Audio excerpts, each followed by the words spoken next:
តោះបងប្អូនហ្នឹងហើយបងប្អូននៅខ្លះដែលជួបបញ្ហាដូចថាទូរស័ព្ទវាគៀងដើរស្ទុះស្ទុះអីបងប្អូនអាចចូលមកបន្ថែមចូលមកបន្ថែម RAM ឲ្យបានធំបន្តិចក៏បានដែរ RAM នេះបងនេះ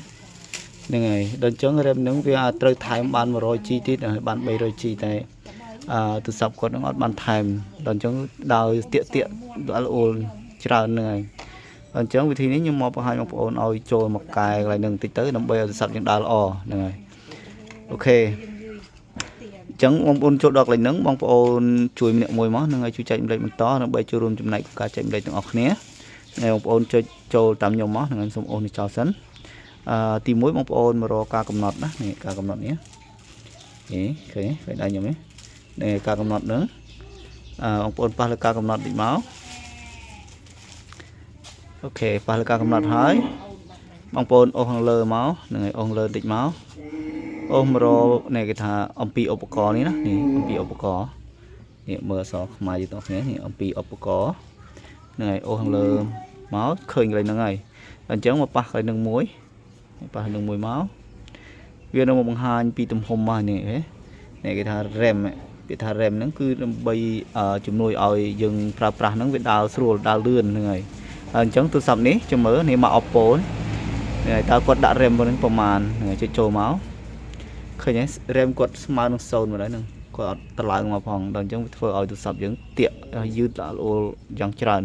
ដល់អញ្ចឹងយើងអូសមកនេះមកហ្នឹងហើយអូសមកហ្នឹងហើយអូសមកផុតនេះមកនេះឲ្យវាបានដល់ទៅ 4G នឹងមក4G នឹងមក 400G នឹងមកហ្នឹងហើយដើម្បីឲ្យវាដើរស្រួលរួចហើយបងប្អូនចុចបិទបើកមួយសិនមកហ្នឹងហើយដើម្បីឲ្យវាដើរមកវិញអូខេរួចហើយចុចខាងក្រោមនេះមកអូសដើម្បីអូសចោលមួយហ្នឹងហើយអូសចោលវាដំណើរការដល់អញ្ចឹងទូរស័ព្ទបងប្អូននឹងវាល្អជាងមុនណាវាលែងទាក់លែងពេលខ្លះគេថាគៀងអីចឹងណាហ្នឹងហើយសាកមើលទាំងអស់គ្នាតើវា